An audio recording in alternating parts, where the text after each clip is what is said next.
દોસ્તો, સૂર્યની ઉર્જાથી આપણે વીજળી ઉત્પન્ન કરી શકીએ છીએ, પાણી ગરમ કરી શકીએ છીએ, પરંતુ શું તમે ક્યારે વિચાર્યું છે કે સોલાર પેનલ પર બનેલા બેક્ટેરિયા કેન્સર જેવી બીમારી કે વેસ્ટ વોટરના શુદ્ધિકરણ માટે પણ મદદગાર સાબિત થઈ શકે છે?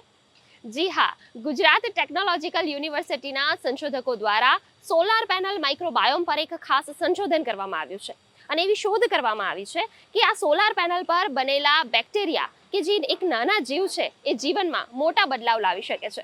શું છે આ રસપ્રદ શોધ? જાણીએ આ ખાસ સ્ટોરીમાં. દોસ્તો, સોલાર પેનલ આપણે સામાન્ય રીતે વીજળી માટે જાણીએ છીએ, પણ હવે એ જ પેનલ નવી શોધનું કેન્દ્ર પણ બની રહી છે. આ પેનલ પર કુદરતી રીતે ઉગતા બેક્ટેરિયા આજે વૈજ્ઞાનિકોને પણ આશ્ચર્યચકિત કરી રહ્યા છે. બેક્ટેરિયા જે સોલાર પેનલ પર ગ્રો થાય છે, સૌથી પહેલાં તો એ બેક્ટેરિયા ઓલરેડી ત્યાં છે જ, આપણને દેખાતા નથી કેમ કે એ સૂક્ષ્મ જીવાણુ છે. તો એ બેક્ટેરિયાને કલેક્ટ કરીએ છીએ, આઇસોલેટ કરીએ છીએ અને આઇસોલેશન કર્યા પછી એનું આઇડેન્ટિફિકેશન પણ કરીએ છીએ. એનું આઇડેન્ટિફિકેશન બાયોકેમિકલ પદ્ધતિથી પણ કરીએ છીએ અને ડીએનએ લેવલ પર પણ, એટલે કે જેને 16S ટેકનોલોજી આપણે કહીએ છીએ, સિક્વન્સિંગ વગેરે કરીને એનાથી એનું આઇડેન્ટિફિકેશન થાય છે. એ આઇડેન્ટિફિકેશન થઈ ગયા પછી એ બેક્ટેરિયા જે પ્રજાતિમાંથી આવે છે એની કેટલીક મૂળભૂત ચોક્કસ એની ક્વોલિટીઝ છે, એટલે એના આધારે પછી એક હાઇપોથિસિસ ડેવલપ થાય કે આ બેક્ટેરિયા આપણને મળ્યા છે તો એમાંથી સ્વાભાવિક રૂપે આપણને આવા કોઈ પદાર્થ એટલે કે કેમિકલ્સ વગેરે આપણને મળી શકે. અત્યાર સુધી અમારું જે કામ રહ્યું છે એ કામની અંદર એ બેક્ટેરિયાનો ઉપયોગ કરીને nano particles, silver nano particles અમે બનાવ્યા છે અને આ સિલ્વર નેનો પાર્ટિકલને સિન્થેસાઇઝ કરવા માટે કોઈપણ પ્રકારના, એટલે કે એને ડેવલપ કરવા માટે કોઈપણ પ્રકારના હાર્શ કેમિકલ્સ કે જેનાથી પર્યાવરણને નુકસાન થાય એવા કોઈ કેમિકલ ઉપયોગમાં લીધા નથી. શું તમે કલ્પના કરી શકો છો કે સોલર પેનલ પર મળતા બેક્ટેરિયા માત્ર ઉર્જા સાથે નહીં, પાણી શુદ્ધિકરણથી લઈને કેન્સરના ઇલાજ સુધી ઉપયોગી બની શકે છે? આ રિસર્ચ દરમિયાન અનેક નવા બેક્ટેરિયાના પ્રકારો પણ શોધાયા છે. અમારા આ સંશોધનમાં અમે સોલર પેનલ પરથી બેક્ટેરિયાને આઇસોલેટ કર્યું છે, જેનું નામ કોકોરિયા ફ્લવા છે.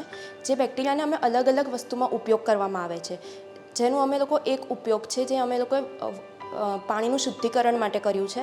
કે આજકાલ જે ઇન્ડસ્ટ્રીયલ વેસ્ટ વોટર આવે છે જેમાં ડાઈઝનું અમાઉન્ટ બહુ વધારે હોય છે, જે અમે લોકો આપણે સમુદ્રમાં એને ડાયરેક્ટલી આપણે એને નથી કરી શકતા, તો પહેલાં એને શુદ્ધિકરણ જરૂરી છે. તો જે અમારું બેક્ટેરિયા છે એક્ઝિકો બેક્ટેરિયમ, એનાથી અમે લોકોએ 97% મિથિલિન બ્લુ જે ડાય છે એને 10 મિનિટમાં એનું લેવલ ઓછું કર્યું છે. જે અમે બ્લડ અને બ્રેસ્ટ કેન્સરના સેલ પર અમે લોકો એનું ટ્રાયલ કર્યું છે, જેનું પણ એનું રિઝલ્ટ બી બહુ પોઝિટિવ આવ્યું છે કે અમે લોકોએ જે બેક્ટેરિયાનો ઉપયોગથી અમે લોકો કેન્સર સેલ પરને બી મારી શકીએ છીએ, જે એક ઇનોવેશન છે કે જે અમે લોકો કેન્સરના ટ્રીટમેન્ટ માટે પણ ઉપયોગ કરી શકીએ છીએ. એનું જે બીજું ઉપયોગ છે જે એન્ટીમાઇક્રોબિયલ પર છે, કે જે બેક્ટેરિયા જે જીવાણુ છે જે માણસોને અને બીજા જીવોને જે ઇન્ફેક્ટ કરે છે, એને પણ અમે લોકો આ અમારા જે બેક્ટેરિયા જે સોલર પેનલ પરથી લીધા છે એમાં અમે લોકો એને મારવામાં સક્ષમ છે. जो ये काम हुआ है वो कोकोरिया फ्लावा, कोकोरिया टर्फिनेंसिस, एक्जीबैक्टीरियम, बैसिलस मेगाटेरियम, ये इन टाइप के बैक्टीरिया से हम लोगों ने ये काम को किया है. આ સંપૂર્ણ પ્રોજેક્ટને ગુજરાત સ્ટેટ બાયોટેકનોલોજી મિશન તરફથી ગ્રાન્ટ પણ મળી છે, જે હવે આ સંશોધનને આગલા તબક્કે લઈ જશે. આ માત્ર એક પ્રોજેક્ટ નહીં, બાયોટેકનોલોજીના ક્ષેત્રે ઉત્ક્રાંતિ છે.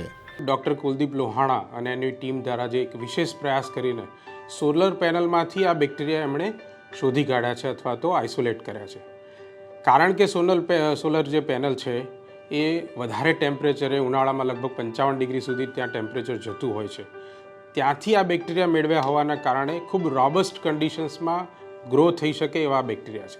એના કારણે આ જે બેક્ટેરિયાને જ્યારે લેબોરેટરીમાં આપણે ગ્રો કરતા હોઈએ છીએ ત્યારે એની પાસે હજારો પ્રકારના એન્ઝાઇમ્સ અને પ્રોટીન્સ પ્રોડ્યુસ કરવાની ક્ષમતા હોય છે અને એના કારણે એની એપ્લિકેશન્સ અનેક હોઈ શકે છે. આપણી લેબોરેટરી અને આપણા રિસર્ચના આધારે એની કઈ ક્ષમતાને આપણે એક્સપ્લોર કરવા માગીએ છીએ અથવા કરી શકીએ છીએ એના આધારે કોઈપણ ફિલ્ડમાં એનો ઉપયોગ થઈ શકતો હોય છે. પણ એમની જે ટીમે કામ કર્યું છે, કદાચ મને લાગે છે કે આવનારા ભવિષ્યમાં ઘણી ઉપયોગી ફિલ્ડ માટે એમણે એપ્લિકેશન્સ સર્ચ કરી છે. શોધ આગળ વધશે તો કદાચ એક દિવસના આ નાના જીવ માનવજાત માટે મોટો ઉપકાર સાબિત થશે. કૃણાલ ચૌહાણ સાથે સુમન મોરાનાનો રિપોર્ટ.